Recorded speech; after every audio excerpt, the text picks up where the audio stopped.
The death of God is about the drying up of a horizon of meaning and of a whole form of human life. Where do we stand in the illusion it makes? What kind of space are we invited into?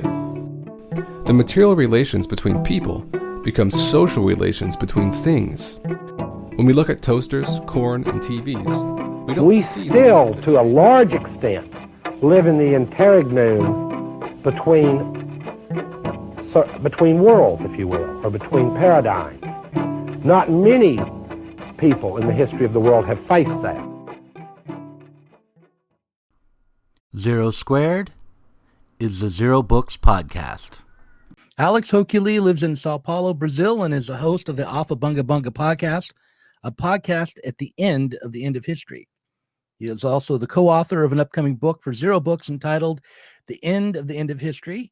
He is a freelance writer who publishes regularly in Damage and Jacobin, and I'm guessing many other places. So, Alex, welcome to the Zero Books YouTube channel and podcast. Delighted to be here. Thanks for inviting me on, Doug. I'm a regular listener, probably not as regular as I would like. I think that's maybe one of the downsides of being a podcast producer is that you don't get enough time to actually listen to other people's podcasts. But I've listened to Aufhebunga Bunga a number of times, but I would say I'm not a regular listener either. Although, to be honest, since I've gone on YouTube, I have become less of a regular listener of podcasts in general and more of a mindless video kind of junkie.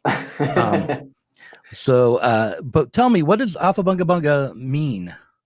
Well, the actual name, this is kind of a bit early to be pulling back the curtain. This is the kind of Wizard of Oz moment. I'm not sure we're ready to reveal this. No, I mean, the actual name, you're asking me the meaning of the name. I mean, it's basically the age of Bunga Bunga is the age in which Berlusconi was, or indeed maybe still is, the archetypal politician of the age. The unification of a neoliberal technocrat with a populist, basically. That you have what you're increasingly seeing today, the melding of technocracy and populism. There's even a name for it, technopopulism. Berlusconi embodies that, and so he's the archetypal figure of the age. The figure not just of those kind of modes of politics, but also of a sort of delinquent elite, so i.e. the Bunga Bunga parties, right? So a financialized neoliberal elite is off partying while the rest of us suffers. So that's the age of Bunga Bunga. And Aufhebung, right, means, sublation, overcoming, right, etc. Right. And so we want to overcome the age of Bunga Bunga, get past the age of post-politics, of technocracy, of populism indeed as well. So your podcast started then, I'm guessing, around the time of Brexit or after the election of Trump, or? Yeah, it did. So I think we started in April 2017. If anyone's listening to this, please don't go check out those early episodes. You should only start from episode 20. Like all these things, you start off just kind of trying it out, not really knowing what you're doing. But we knew, at least from the start, that notion of the end of history and the ending of the end of history was our shared starting point. I mean, we're kind of three friends who have known each other for a long time, have had political discussions for a number of years and so on.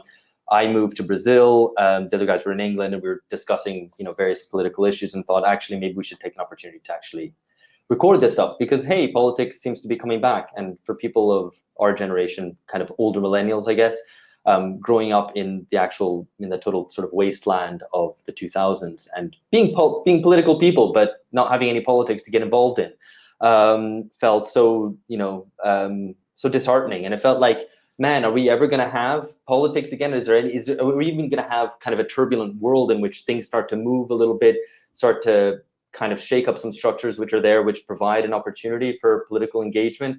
So when these things did start happening, initially with the Arab Spring, with Occupy and so on, it took a little while, but really, 2016 was the moment in which not just you had the dislocations of Trump and Brexit, but the way that pollsters and pundits misread those and then didn't predict those and couldn't foresee them, and then as a consequence reacted with such hysteria in response to them, proved to us that something had really changed and had kind of dethroned the sorts of forms of rule that had been dominant for 20, 30, 40 years.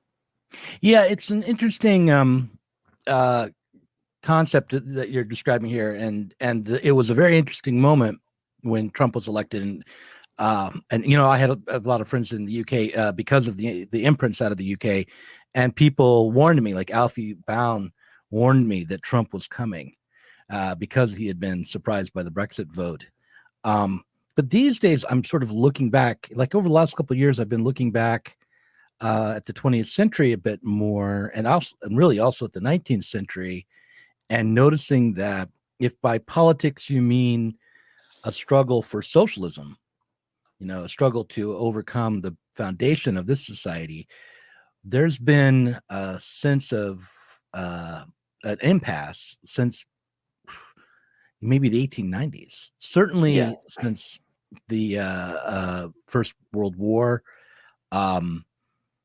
Last night I did a podcast with Derek Varn about Christopher Lasch and his book World of Nations, which is a collection of essays, and the first essay is entitled "Is the Revolution, or is the Concept of Revolution Obsolete?" or something like that. And he goes through all the ways in which the arguments for the idea that in the developed world, the 19th century idea of revolution no longer holds up, isn't really a useful concept anymore. So by the end of the essay, he's still, at that time, 1965, still an advocate for some sort of revolution. But he doesn't believe in the old 19th century model as the model. So it seems as though, like, certainly most of my life, and maybe much longer than that, in the West, has been sort of defined by a feeling of stagnation or of an impasse or a block. What do you think makes this current version of it, starting with the election of Trump, maybe, or passage of Brexit, different?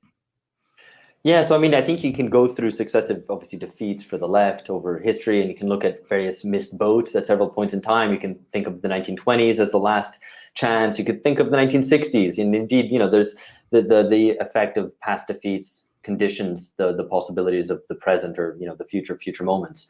What I think is distinct about the 1990s, 2000s end of history was the kind of total defeat, and that it comes immediately after the kind of historic defeat of the working class. So that even kind of social democracy, which was kind of, although other people had kind of bigger horizons than that for revolution, at least there was a kind of a reality to social democracy that was there, that was instituted in the first place because of the threat of revolution, and that disciplined elites to a certain degree in the post-war period, that they then shook off that discipline in the 1980s. I mean, that's what neoliberalism in effect is, right?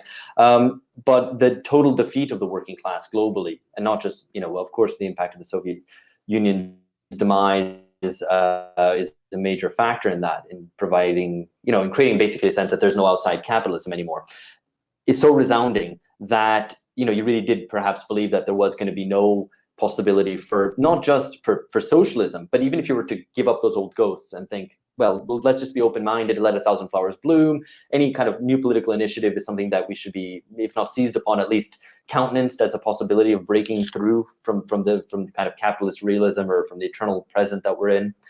That I think that the question about politics and the way that 2016 marks the end of history is politics in perhaps a different sense, not necessarily referring to socialism, but just maybe just the basic fact of contestation, of dissension, where the mode of government, indeed, like political scientists will talk of governance rather than government, was post-politics, a form of politics which, let me rewind a bit. Basically, if you see all politics as a way of ending politics, Marxism wants to get beyond to a kind of different future, beyond bourgeois politics.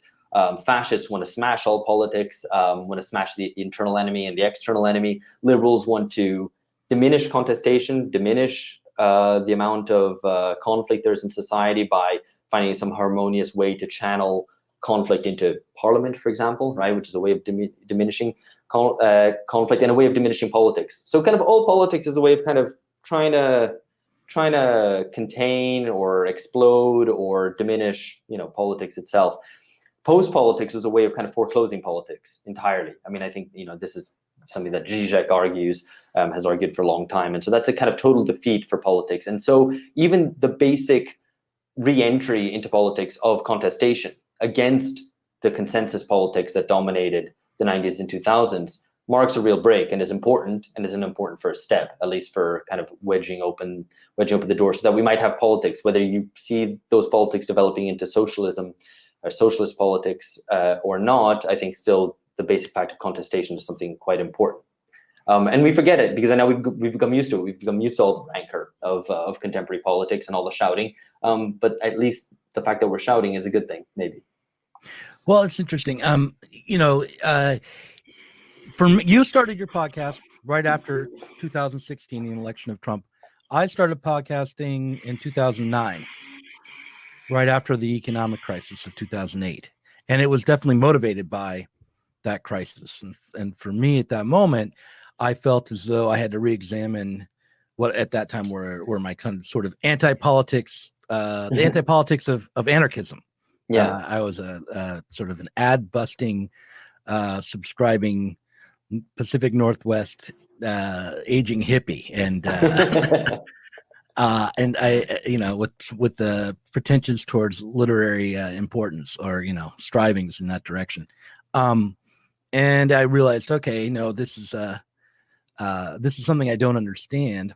The anti-consumerism of ad busters is not helpful in this moment, and does seem to me that the world is more insecure and that things could break down in ways that I didn't see ahead of time. I didn't foresee. And so for me, that was a moment where Marx was reborn in my own thinking. And I think overall, which would be a refutation of Fukuyama right then.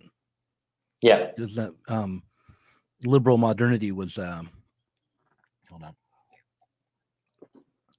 That liberal end of history, thinking that the U.S. and bourgeois liberal politics was the end of history, that was already done in 2008, I think.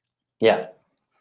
And then, as early as 92, with the invasion, the first invasion of Iraq, the idea that the Cold War ending was going to bring on a new harmonious order was over. Yeah. And actually 91 is when the Desert Storm happened. So right away, and there was massive protests. You've had many endings of the end of history, basically, right? I mean, Fareed Zakaria says it after 9/11 as well. Of course, I forgot about 9/11. Yeah. Remember that? Yeah, right. So, but I think that what's important about each one of these endings is that they take a slightly different framing in order to see them, right? Yeah. I mean, in the case of, let's say, Desert Storm, you have to be thinking of things in terms of international conflict and whether or not the Cold War defined the terms of all future international conflict. And if the Cold War would end, so would international conflict. When you see that that's not true, those assumptions aren't right, then, history hasn't ended. And then with the economic crisis, you think, well, neoliberalism is working. Everything's, there is no floor to this information economy. There's no grounding. We're going to go up and up and up. End of history. No, in fact, the contradictions of capitalism still obtain. And I feel as though 2016 is just a confirmation of 2008, that it's like a delayed effect of the economic crisis of 2008 that we're now seeing acted out as it becomes reality politically, what was before an economic reality. Yeah. What do you think about that? And also with neoliberalism, it's the same thing. Like neoliberalism itself was born out of the recession of the 70s, and it was that reaction to the failure of the Fordist New Deal, social democratic order to maintain that. Yeah, no, absolutely. First of all, to go back to Fukuyama, Fukuyama is more sophisticated, I think, than people have, or at least the kind of image that people have of him who maybe haven't read him or only read the National Review piece and didn't read the book. And, basically it wasn't a claim that there would be no more events. In fact, there would be events. You might even have, jihadism and so on, but no real systemic alternative. And indeed, we still don't have a systemic alternative. That's why we're in this interregnum, where we didn't say, history restarted. We're not the podcast at the restarting of history, but at the end of history. Yeah. So the idea absolutely is that the global financial crisis is probably more of an epochal break than is 2016. Perhaps even more than 2020. Too early to call on that one, but I think the point is that 2016 is the political manifestation, or the largest political manifestation at the core of capitalism in the US and then in the UK as well. So 2016 was absolutely the political manifestation in the centers of capitalism in a way that 2008 didn't. And in 2008 didn't because it came out of the blue. We had forgotten about economy. Economy was this automatic process that happened outside, up there, which was somehow disconnected from people's lives, not some embedded thing that governs, production. And so, even the notion of capitalism had disappeared. As you mentioned, people returned to Marx and so on. So absolutely, the global financial crisis is the epochal moment, but the political consequences of it take a while to manifest. And you have moments in 2013 with the movement of the squares and various protests, the uprising in Gezi Park in Brazil. There are various things happening. Protest returns to the scene in a serious way, but it takes until 2016 until it really marks this break in the real centers of and the administrators of neoliberal capitalism, of post-democracy, of post-politics, to really break that. And then you get, the wave of left populism, which now has, I think, ended. But, at least that left-wing experiment, which motivated us to start the podcast, which motivated a lot of people to start podcasts, which motivated a lot of people, lots of different political experiments, which actually put left-wing politics, however maybe limited those horizons were in terms of just being an attempt at reheated social democracy, as good as that would be relative to where we are. They speak to limited horizons, but nevertheless, definitely it was good. It was better to be failing at left populism than to be failing at nothing, as was the case in the 2000s and early 2010s. So given the failure of Corbyn and Bernie Sanders and the success of Biden in America, do you feel like maybe you should rename your podcast, or the subtitle just go back to the end of history instead of the end of the end of history? Yeah, but that would be depressing. No one wants that. No one wants that. You need to make a sort of a Pascal's wager where you say, no, the end of history really has ended. And if you're wrong, too bad. And if you're right, great. Okay. Not ready to concede just yet. All right. I'm such a downer. But I get it. I mean, as you'll know, in the book, we do advance the possibility, which is the really grim possibility, that the return of politics ends up being channeled into increasingly rancorous culture war, kind of culture war 2.0 that we're seeing now, which is not just a culture war which takes place on moral values as it did in the 80s and 90s, especially in the US, but one, now it's global, which I assume is something that we might come on to talk about in a bit. Yeah. But also that it's that it takes a seemingly material form, or at least refers to material politics in the way that the old moral debates around education, around abortion, whatever, didn't. So it talks about immigration, it talks about borders, it talks about maybe the economy, albeit in a perverted, distorted form. So it seems like politics, but really is just culture war. And that's a really grim possibility that we countenance and hopefully are wrong about. Yeah. Well, I want to talk to you about COVID, and maybe we can save the talk about how you hate America for the parrot room. Or we can do it the other way around. We could talk about how you hate America now. No. I'm just kidding around. Okay, let's do that. Actually, let's do that. Let's do it in reverse order. We can talk about COVID in the parrot room. It's up to you. It's up to you. You're the boss. No, that's good. No, I'm not always the boss. Okay, so I'm flipping ahead. I'll edit this, make it seamless. It'll be perfect. So you wrote a book called The Triumph of American Idealism. And I want to talk about, because that was a good segue into this topic, really, which is the kind of anti-politics of wokeism, or the politics you just mentioned, which it was hard to ignore how quickly it absorbed the protests and riots that came after the murder of George Floyd. Yeah. I have to say that the initial response and the massive the wave of violence across America, it seemed historic to me at the time. And I wouldn't say that it was brought into existence by woke outrage. That was not what was motivating it originally. Yeah, sure. But very quickly it was absorbed by that. And then it became impossible to distinguish between some of the more violent activity, like, for instance, in my hometown of Portland, and a woke outrage. But you wrote an essay about this, about how it spread, how this woke version of BLM, or maybe it wasn't always woke, spread to Europe and the UK and Australia, and how you think of this as an example of American imperialism or cultural dominance or something like that. So why do you think it is that that the way that Black Lives Matter spread to, let's say, Australia is different from the way the Arab Spring spread to the United States through Occupy? I mean, I'm sure, I think there are similarities. And that's a difficult question to ponder, because to try to really unpick what is effectively cultural diffusion is always kind of a tricky task, because it's hard to exactly identify what the channels for it are. I think, I mean, just to respond to the Arab Spring question, I think that obviously comes after the global financial crisis, as we were just talking about. And that was a way of sparking off a lot of pent-up energies around the fact that the economy just collapsed, and suddenly we didn't really know that the economy could do that. We thought that the economy just worked on autopilot, and suddenly all these things are brought into question.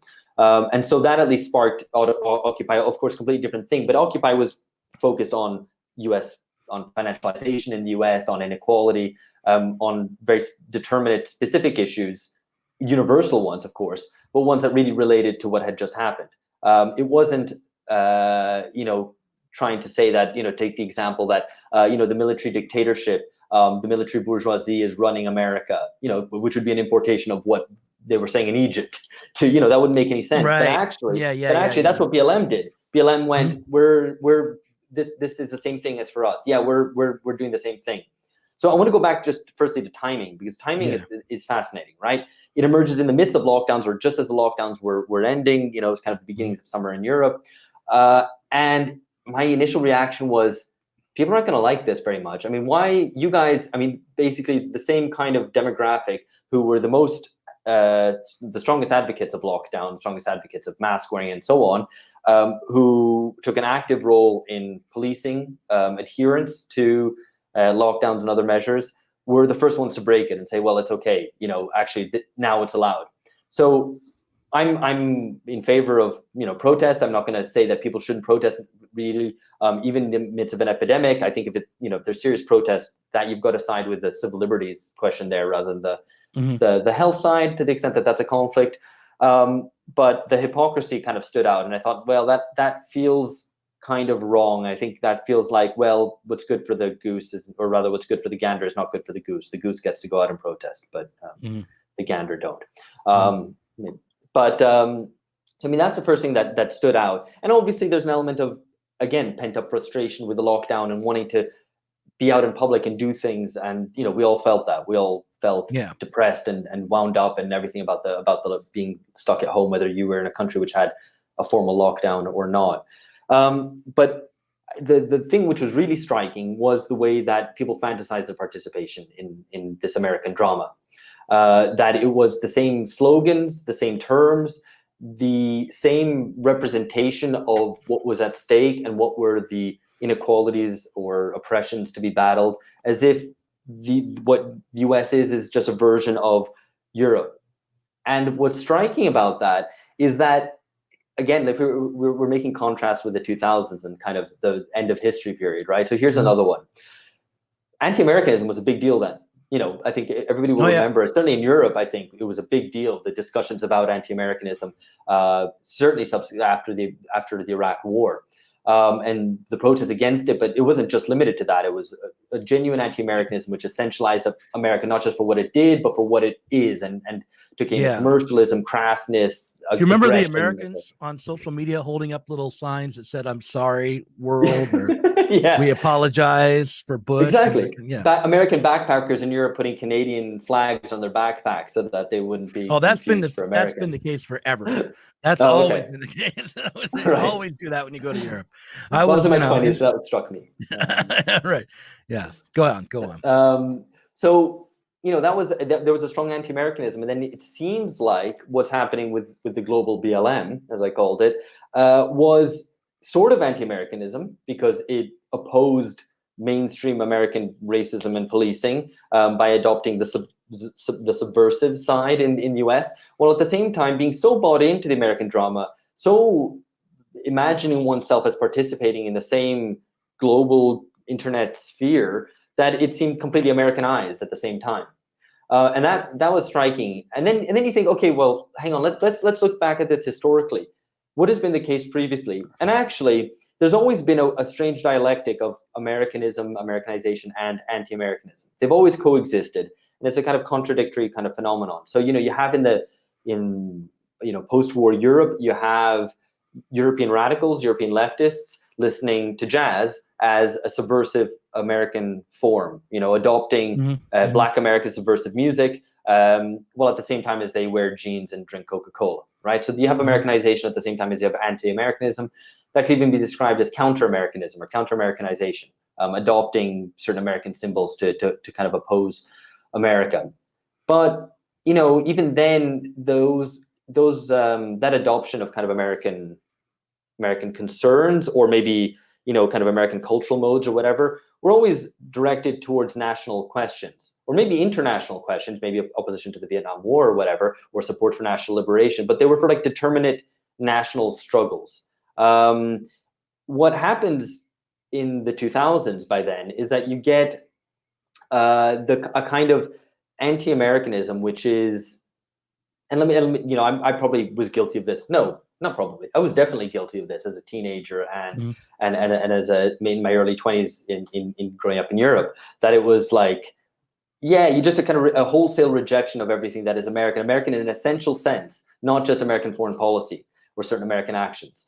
And that is an incorporation of long-held conservative critiques of American and Americanization, which is a certain even anti-modern attitudes, seeing in American, mobility, the whirlwind of American modernity as something to be opposed against, European classical civilization. So even those kind of tropes were adopted even by leftists and radicals in opposition to the United States. But then what happens? We have it here too. We feel the same way about ourselves. Exactly, and nothing is more American than anti-Americanism. Right. It's long been the case, and certainly since the 1960s, since the 1960s revolt, the Cultural Revolution of the 1960s, that anti-Americanism is the most American product there is, and it comes from all over the U.S., maybe particularly from California, a kind of counter-Americanism. The counterculture itself is a counter-Americanism. But what happens when the counterculture is the mainstream, as it has become now, as the kind of 60s radicals march through the institutions? How does opposition to America from Europe, how does anti-Americanism manifest then in relation to that? It's not entirely clear. How does that relationship flip around? And so it's almost like you've got a kind of kaleidoscope of different positions in relation to Americanism, in relation to materialism, idealism, universalism, and particularism, which kind of work like a kaleidoscope. Some elements crossing over into different spaces where they used to be. That isn't very clear, but that's also because these kind of things aren't entirely straightforward. They're relatively complex. But maybe I should return back to BLM. And so what happened? What happened this year? I think there's an element that the fantasizing as a participation in American drama is one driven by the internet. Here we can genuinely blame the internet, especially as everyone's stuck in home in quarantine. You're kind of maybe lose a little bit of a sense of what is your national polity, what is your national politics, because you're not going out into bars and discussing things. You inhabit this world of flattened, homogenized space of the internet. where American English is the lingua franca and woke neoliberalism rules, as I put it in the essay. And in that sense, you can kind of imagine that all this discourse of white supremacy, of racist policing, is somehow something that you're part of as well. That because there's no real boundaries, you're on Twitter or Facebook, and it's not entirely clear if your interlocutor is American or not, if you are, you can be talking about the same issue. This is obviously very clear with the U.S. elections, where everyone kind of participates in that discourse as if they were especially American. the Russians. Especially the Russians. Well, they were always already participating. They are American politics before American politics happens. Right. So what you're saying is after a month and a half, 2 months on Twitter, everyone's become an American in their own minds. Since they can't leave the house and notice that they're, in Paris or, Sydney or somewhere else, that they all think they're living in New York City or LA, and they're a blue check mark, and they should act like one. Damn it! So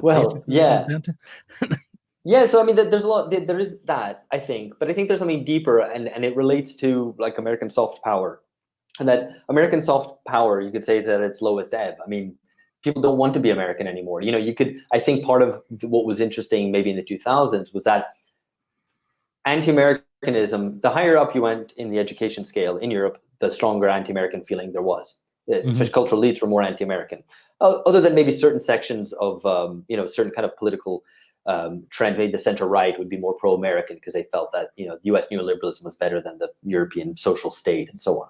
But broadly speaking, especially amongst cultural elites, definitely anti-American.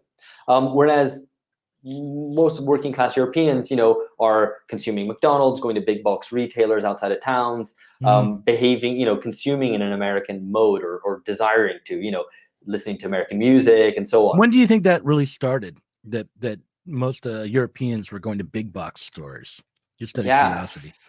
I mean, sometime around the 2000s, I think. I don't know. I mean, okay, I don't have not that long ago from my perspective. Although no, yeah. And interestingly, in France, which is probably the strongest resistance to Americanism, and with a stronger sense of its own kind of civilizational acquis, I guess, a civilizational, kind of background, is where there's the biggest, most use of big box retailers, I think, in Europe. Oh, is that right? So there's that contradiction is quite present there. Yeah. So. Where was I? I mean, I'm sorry. No. Well, just one other little aside. When you mentioned how people in Europe are shopping at big box stores and working class people are living an American style of life, one thing I couldn't help but think of, because I tried to write a novel once that took place in Paris in '68, and which meant that I had to write about Nanterre University, which was probably one of the first American style universities in France. It was, you would visit the campus, you wouldn't, it wasn't in down, you could either live on campus in dorms or you'd visit the campus, but it was not in the center of Paris. It was off in the suburbs, and it was for working class people, and it just operated in an American mode. In fact, the reason why I'm having trouble describing what it was like is because it was like every university you'd ever be in here in the United States. Right. And so it was the working class in Nanterre who were introduced to that form of education in like '66. And I wonder how long after that, I was wondering how long after that it got to like getting everyone to shop at Walmart. And I guess, was about 40 years or 46 years. Like Yeah. But yeah, I mean, I think what happens from then, so, then you have basically the cultural elites looking down at the masses kind of for being too Americanized and worrying about kind of American influence and wanting to kind of, basically create an American other for the European self, right? As a project of constructing a European identity, which was distinct and which was about, dialogue and conciliation and civilization and high culture against American aggression, militarism, what have you, right? You can fill in the draw in the colors for yourself.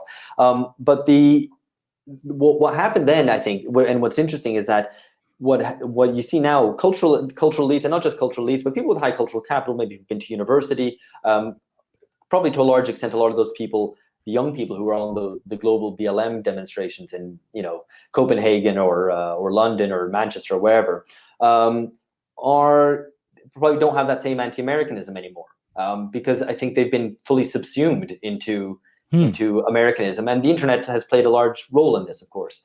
And I think, and yet, so they can adopt the cause of American subversives, seemingly. I mean, seemingly the opposition, in the case of BLM, while at the same time not really playing the kind of game of anti-Americanism in the way that was done in opposition to the Iraq War in the 2000s, or kind of countercultural rebels in the 60s did. So it's quite a different thing. It's become completely American, exactly at the moment when American soft power is at its lowest ebb, in which no one really wants to be American anymore, and yet everybody has become American. Right. Well, I think I understand what you're saying, and I wouldn't really know in a way. I mean, I will say this: I went to London and Paris last year when you could still do that kind of thing, and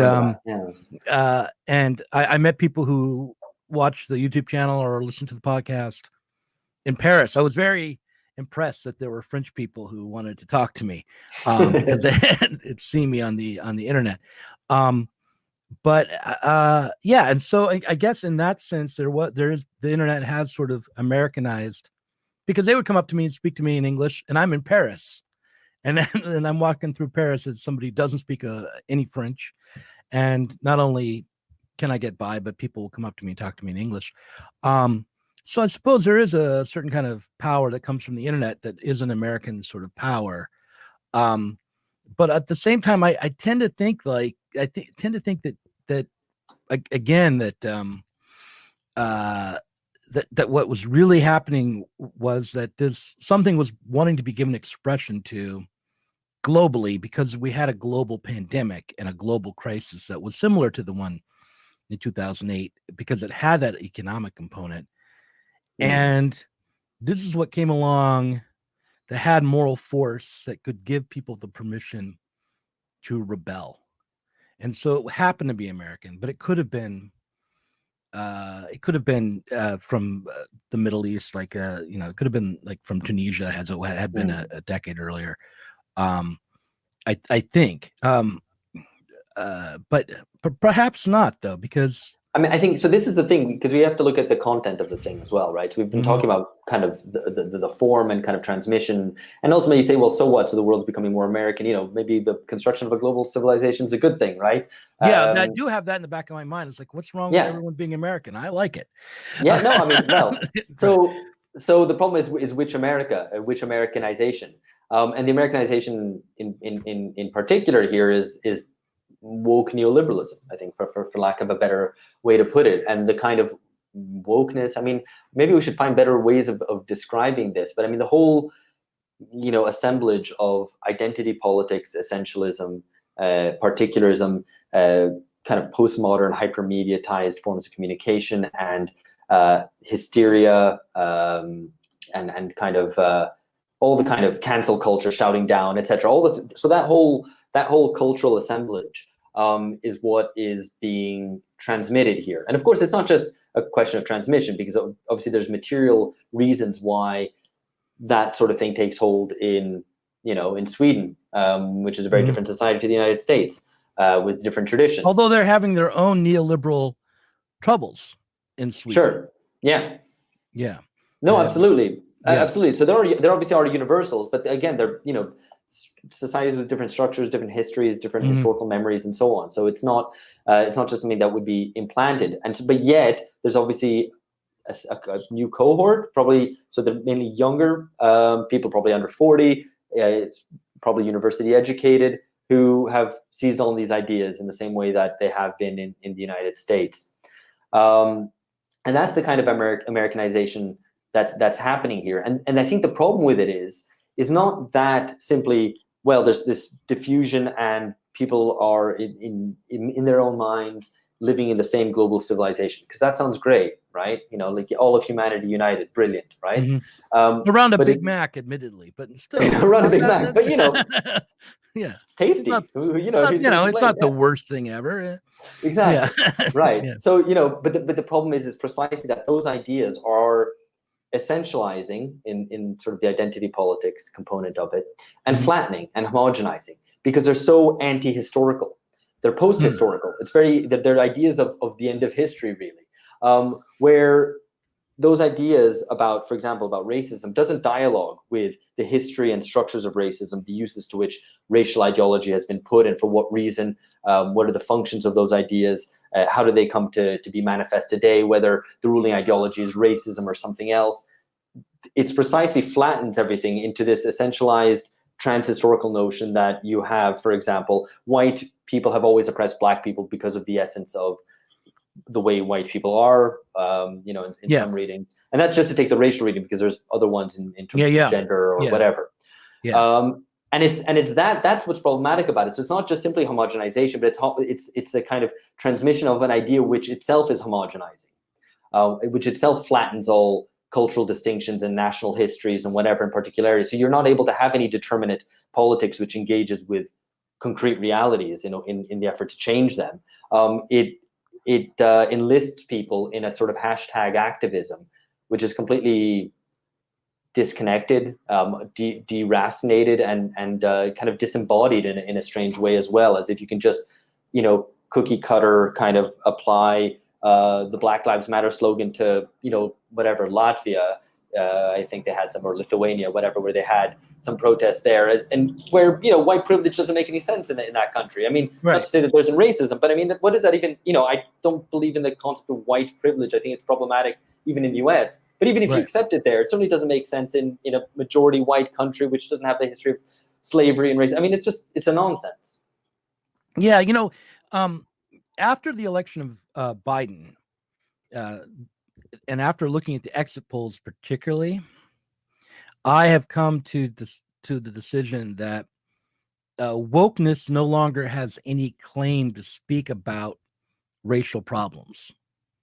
that what wokeness is about trying, that is an old progressivist kind of impulse to correct the morality of the masses on whatever basis, right?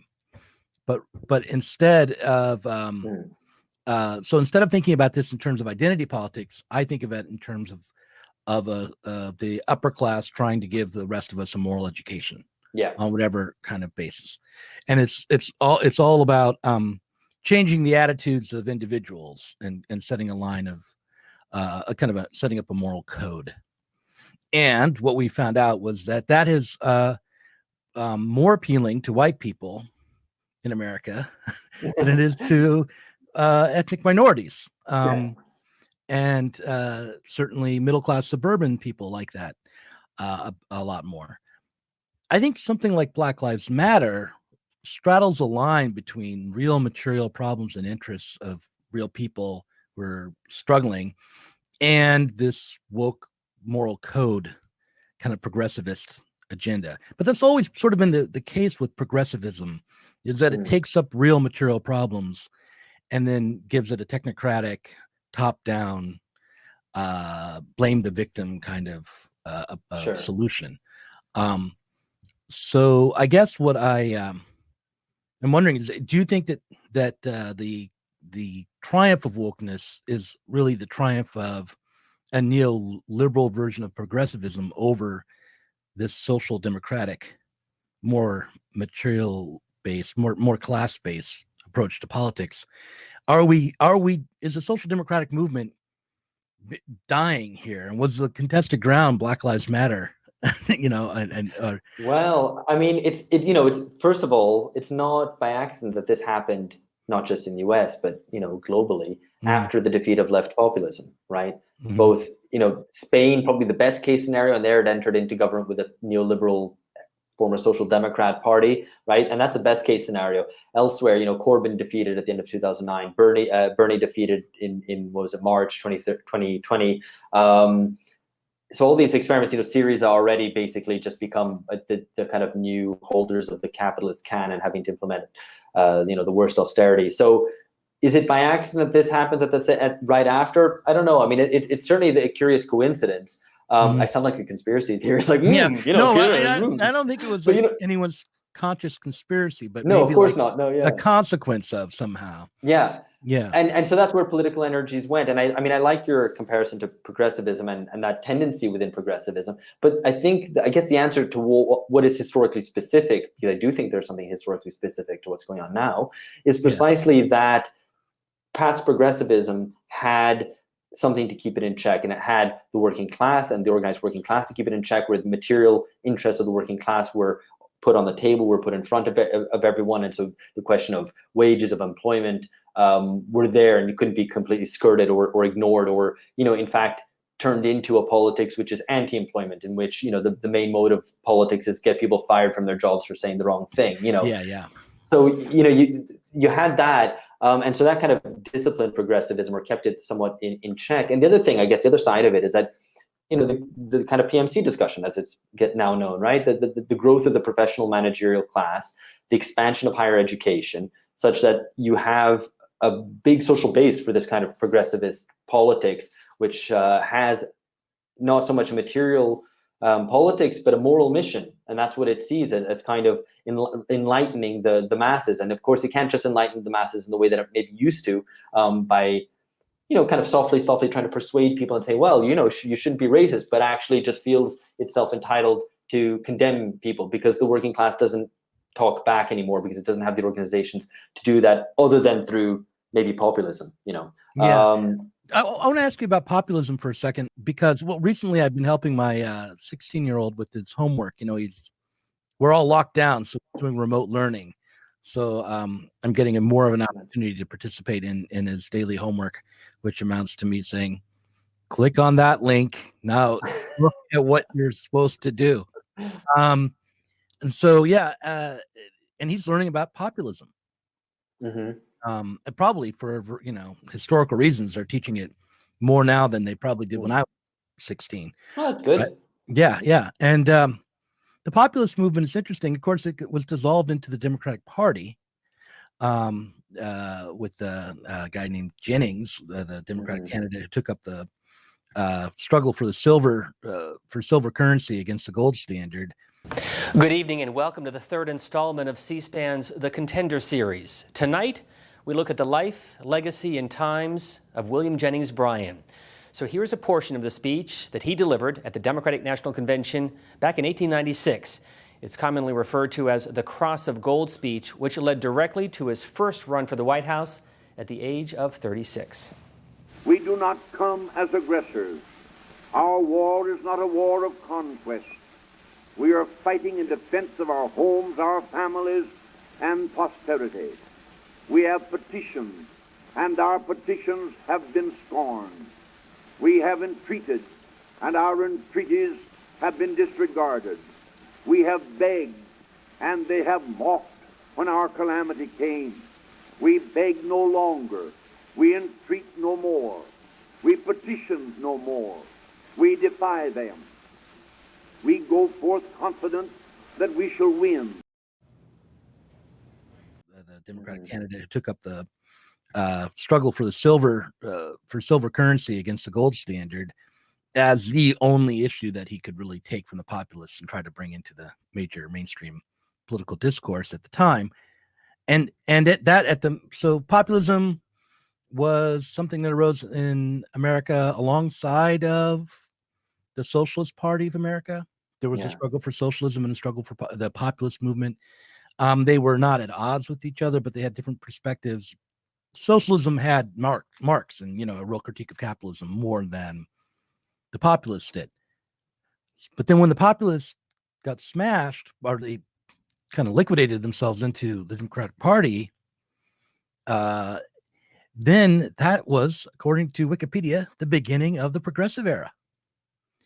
That was 1896, the year that Jennings lost to McKinley.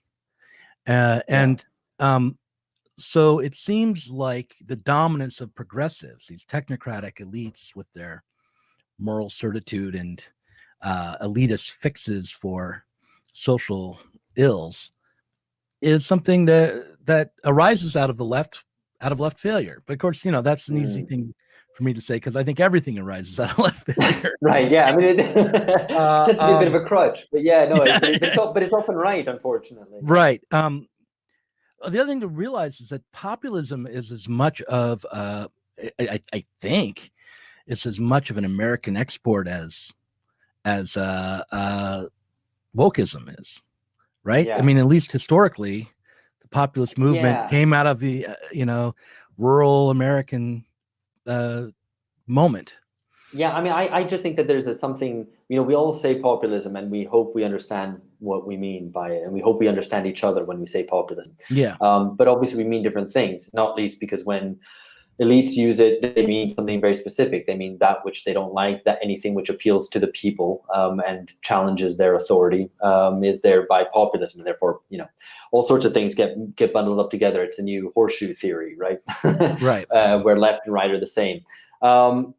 I think, the original populism, 19th century populism, and in Russia as well, the Narodniks, that we kind of did very interesting things in their own right.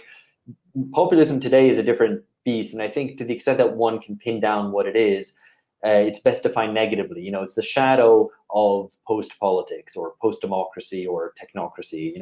These are different things, but related ways. So you wouldn't call it the a Tea Party? The Tea Party wasn't a populist movement then? I mean, I guess so. I guess the difficulty with it is that it seems to depart so much from the original populism, from the original American 19th century populism, by being effectively pro-free market, right? I mean, that's my understanding of the Tea Party. It was against the state interference in everyday people's lives and in the over regulation, and like where it came from is very difficult to say. But it's not like the original populists were against the free market. They were against the bankers, and they were against and it's a sort of petty bourgeois politics of against no, that's right. I mean, so I don't know exactly where I place the Tea Party there, but I think in general, I mean, and this is looking across, especially in Europe but elsewhere, that it's a shadow of post politics in the sense that it will follow along any form of post democracy, any form of distant elites governing according to their own bureaucratic logic, and not responding to popular pressures or seeking to insulate political decision making from popular pressures. And that's what populism tries to challenge. And populism challenges that often in perverse ways, which are self-defeating, which are completely ineffective. I mean, I prefer to see populism as under the subheading of anti-politics. There's various different forms of anti-politics, and populism is one of them, at least contemporary populism, maybe not 19th century populism, but contemporary populism, neo-populism, is a form of anti-politics in that it rejects the possibility of faithful representation of interests. So in setting up kind of a bad elite and a good people, it suggests that the elite is never going to be able to faithfully represent people, and so it challenges authority, and it challenges not just the legitimacy of this establishment, but seems to suggest to question the legitimacy of democratic politics as a whole, right? So it does wedge open the door for either authoritarianism or for neoliberal technocracy, which it sets out to oppose. Which is a weird kind of 360-degree turn that populism sometimes ends up doing. So, I mean, I know this from my experience in Brazil very much, where you had one of the strongest anti-political waves, I think you've ever seen in kind of 2015, 2016, in opposition to the center-left Workers' Party in government, but which opposed politics because all politics was seen as corrupt. In fact, massive corruption scandal, so it wasn't just completely imagined. Right, this is going on right now in Peru, right? Exactly. And what anti-politics emerges is when we don't have political language to express our problems. So it's not channeled into the ideologies of the past, and so all you have to say is, well, fuck them. Can I swear on this? Yeah. Go ahead. Okay. So they don't represent us as they had in Argentina in 2001 after the massive crisis there. That's become generalized to the whole world. They do not represent us, and that's all it has to say. And that's why corruption is such a big theme always in anti-politics, and many populists always wield it. Indeed, Donald Trump, who clearly corrupt, wielded it himself to great effect, because it's a kind of catch-all denunciation without having any ideological commitment, really, beyond that.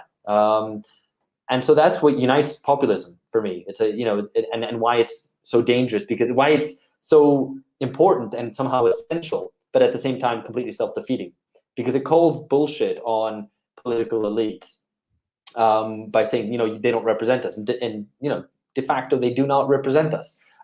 They insulate themselves from any popular pressures, from democratic representation. While at the same time, populism isn't able to find any solutions to that, because it puts into question the possibility of any faithful representation of popular interests.